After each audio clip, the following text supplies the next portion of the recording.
Dude, kill me. Today on Seattle Refined, a special get-together. And I remember one time, I've never told you guys this. Three old friends and Como TV legends RSVP for one unforgettable night of fond memories. She was such a special friend, and God, I counted on her for so much. Big laughs.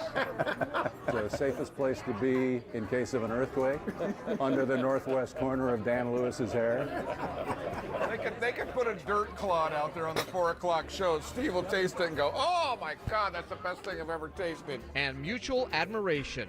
It's about the nicest thing you could say to me. Your table is ready. Seattle Refined starts now. Wow.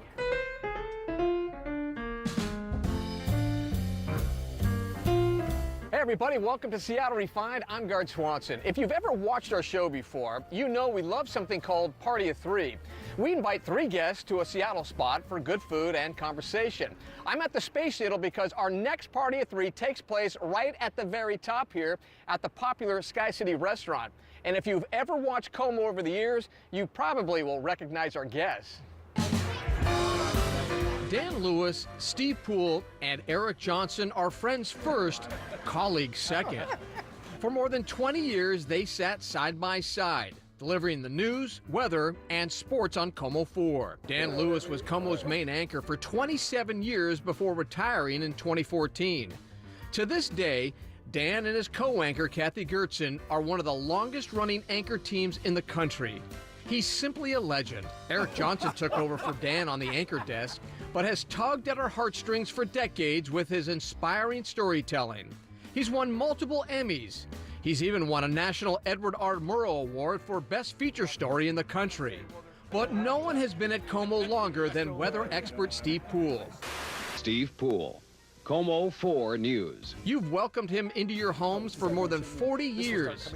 He has more than a dozen Emmys and 80 guest appearances on Good Morning America. There's a lot of history between these three, and as you can imagine, they had a lot to catch up on, starting with Dan's new life. I still watch every day. You do not. Yeah, and you know what? People didn't believe me when I worked there when I said I watch over the weekend. They were like, "What? What do you?" You got to know what's going on in your community. You know, I mean, to me, it's important. To me, it's important. What's that thing? What's it called when the mountain has the hat on it? That's called a lenticular It cloud. means it's going to rain, which it's going to rain tomorrow. Right? Yes, it's one of the indicators. See, I've been watching. There you go. That's a pretty prominent one, or whatever. Right? Dan's got a lenticular hairdo at all times. Yeah, right. You still got the hair, man. Well, I have more hair now than I had when I was on TV. So when did the beard go? I shaved the full beard off about 4 weeks ago, and then I immediately started growing another one. But I shaved that off about a week ago. So how much of that was, after all those years, you can't grow a beard, can't grow your hair long? How much of it was, I'm retired, I'm going to do whatever the hell I want? Yeah, that's it. I mean, that's it. There's no reason not to. It stunned me because I let my hair's been longer than this at times since I retired. And I have a lot of people say things like, should we take up a collection so you can get a haircut? And I'm like, the last thing you need to worry about is my hair. Really. That's funny. You gotta admit it, it's iconic. Yeah, this is true. The old, I think it was Kenton Allen was the safest place to be in case of an earthquake, under the northwest corner of Dan Lewis's hair. If I retired and grew mine out, I'd have an afro. I would. We'll have a contest. I bet I beat you. I don't know. I've seen your afro from back in the day. UCLA Bruins won the Pac-10 track and field title today at Husky Stadium. I look like that guy. Remember that Mod Squad? Yeah, Link. That was me. Link. I had one. My biggest was about that big, maybe. Really? It was, Seriously? Oh yeah. It was not as tight as it should be. It was kind of loose and Art Garfunkel-esque. Nobody sets out to have Art Garfunkel hair. Let's just tell you what's going to happen here. Good evening. Here's the newest information. I was asking Steve yesterday. We were doing it with Connie, Steve, and me. What our combined years In the business or in at home? the business. Your combined in the business would be well above 100. And you're now in your 41st year? 41st year. So I'm in my 31st. Yeah, so you're over 100 32nd. years, over 100 years in the business. God. Throw me in there and we're 150. And in 150 combined years, how much wisdom was accrued? That's the question. That's Wisdom right. or knowledge? Very little. A lot of knowledge, very little wisdom.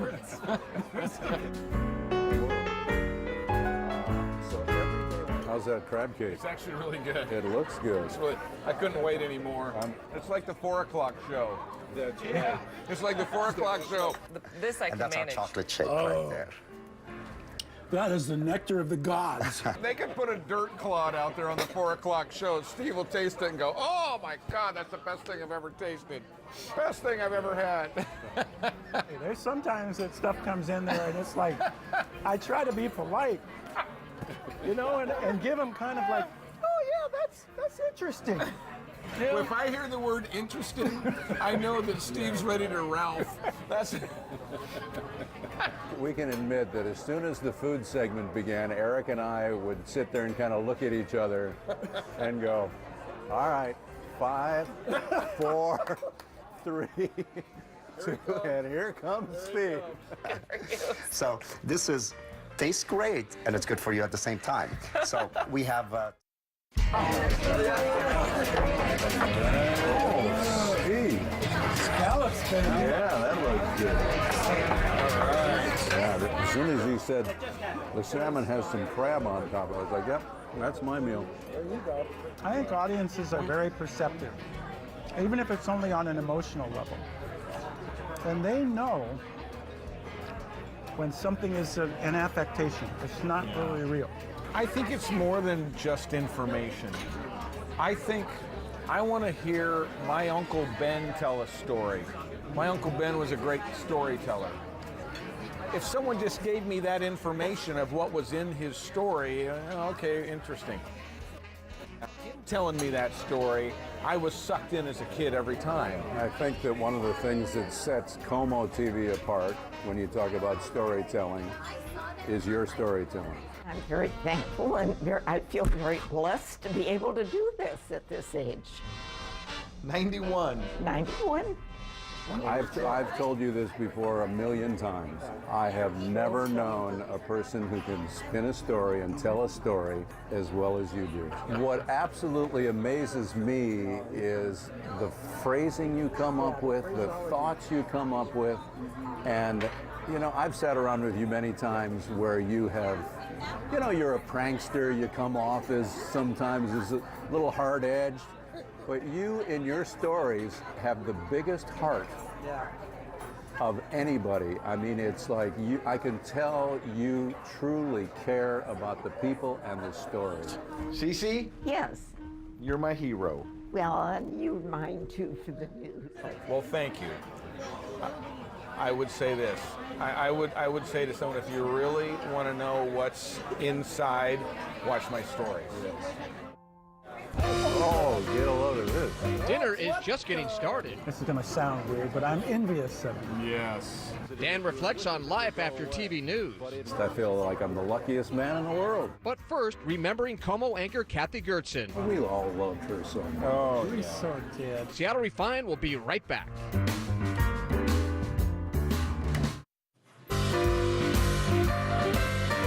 Welcome back to a very special Seattle Refined. I'm Gart Swanson. Have you ever been to a restaurant and the conversation at the table next to you was so good you wished you were a part of it? That's the sort of magic that happened when we invited Dan Lewis, Steve Poole, and Eric Johnson out for a regular segment we do called Party of Three. The old friends worked side by side together on the Como anchor desk for more than 2 decades. And while one member of the legendary news team was missing, she was definitely there in spirit. you know, you guys, I think if at the end of my career, and you've had the end of your career, and ours will be at some point in the future. When I look back, I'm going to think that the our finest hour was Kathy's night.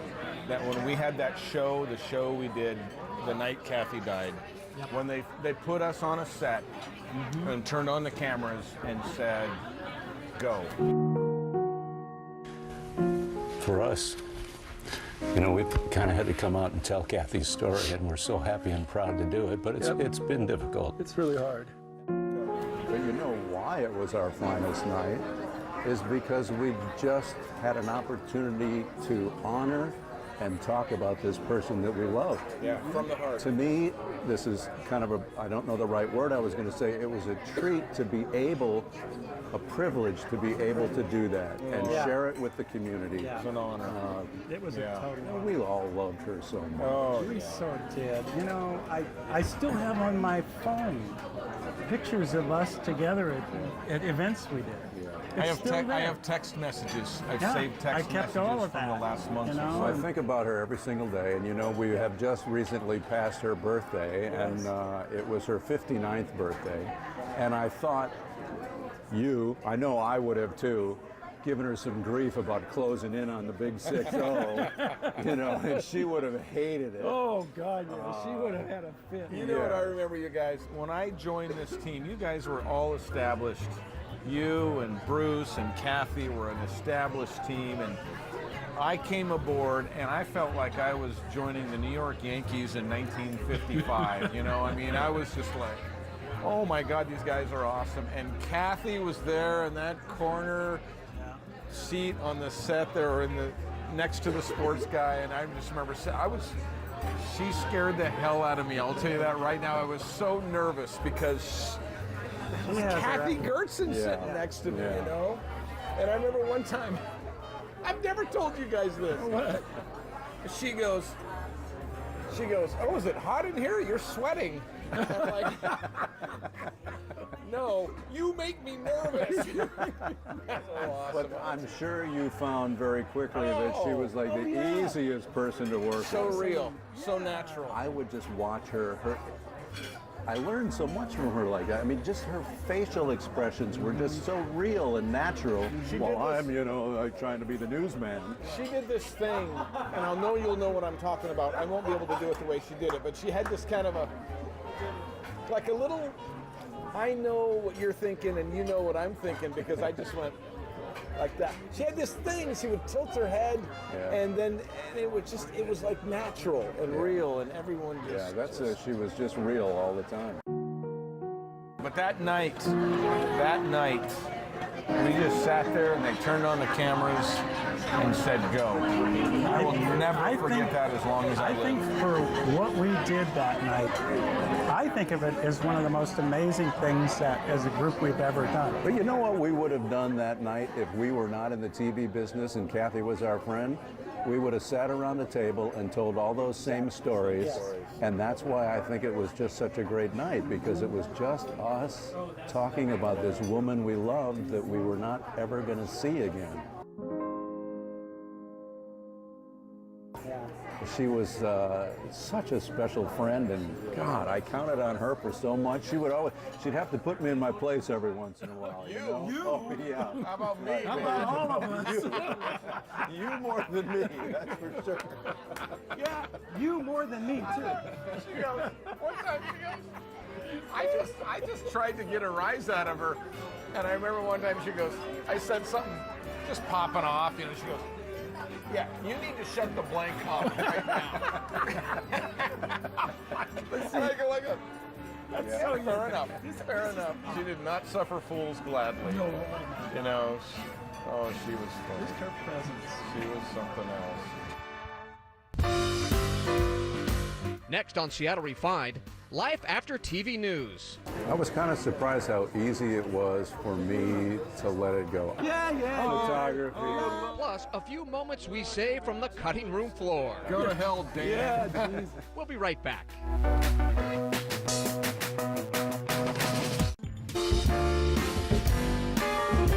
Welcome back to Refined. I'm Gard Swanson. If I had to pick two words to describe former KOMO anchor Dan Lewis, they'd be integrity and class.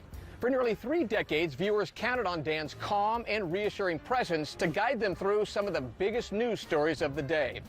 So when we invited him out to eat, we couldn't wait to hear what life is like for him these days.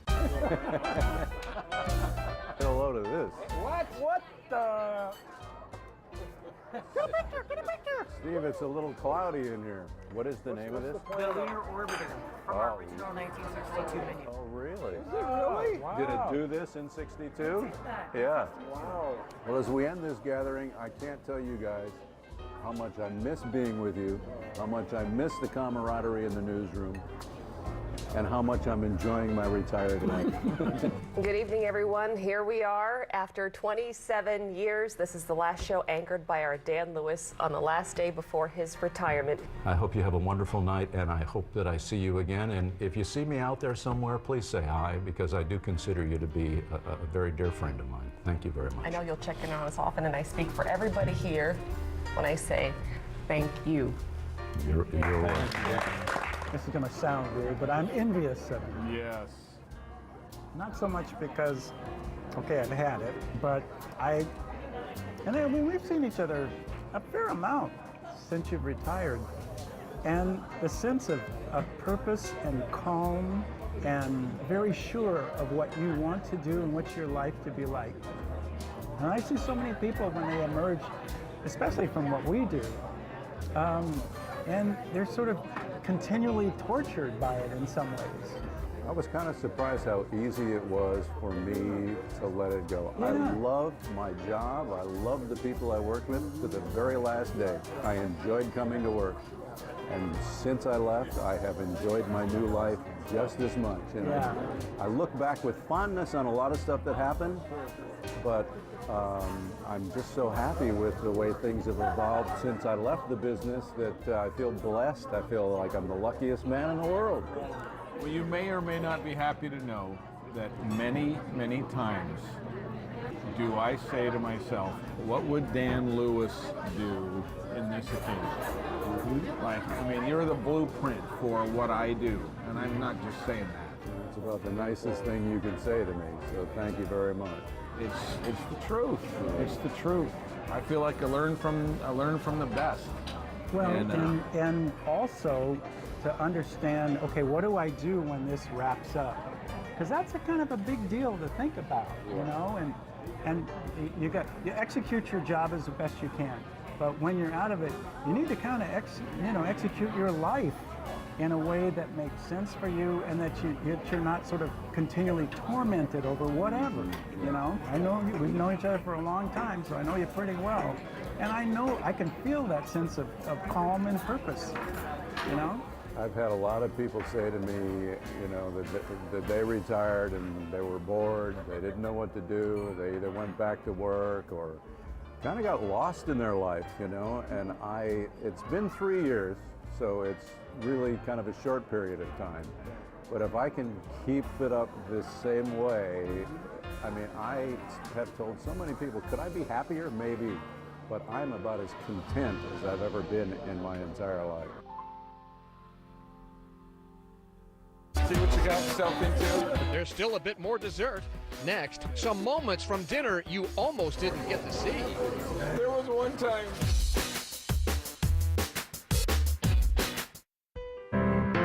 When we decided to bring these guys together, we wanted to do it someplace special. Sky City Restaurant at the top of the Space Needle turned out to be the perfect spot. 500 feet off the ground, you can't beat the incredible views. And Chef Jeff Maxfield's Northwest-inspired menu is really second to none. We really could not have picked a better place to catch up and watch the sun go down with old friends. We want to thank Eric, Steve, and Dan for being such great guests, and the Space Needle for the amazing food and the views. We leave you today with a few more moments from this unforgettable evening. So can we do this like once a week here? I mean, And the same crab cakes? it's now a tradition. I mean, everything inside. Take a picture of your food, Steve. Yeah. Look, you're such a millennial. I don't know where to start. Go to hell, Dan. Yeah, Jesus. Could be my next trip. All right, I won't unfriend you. Yeah.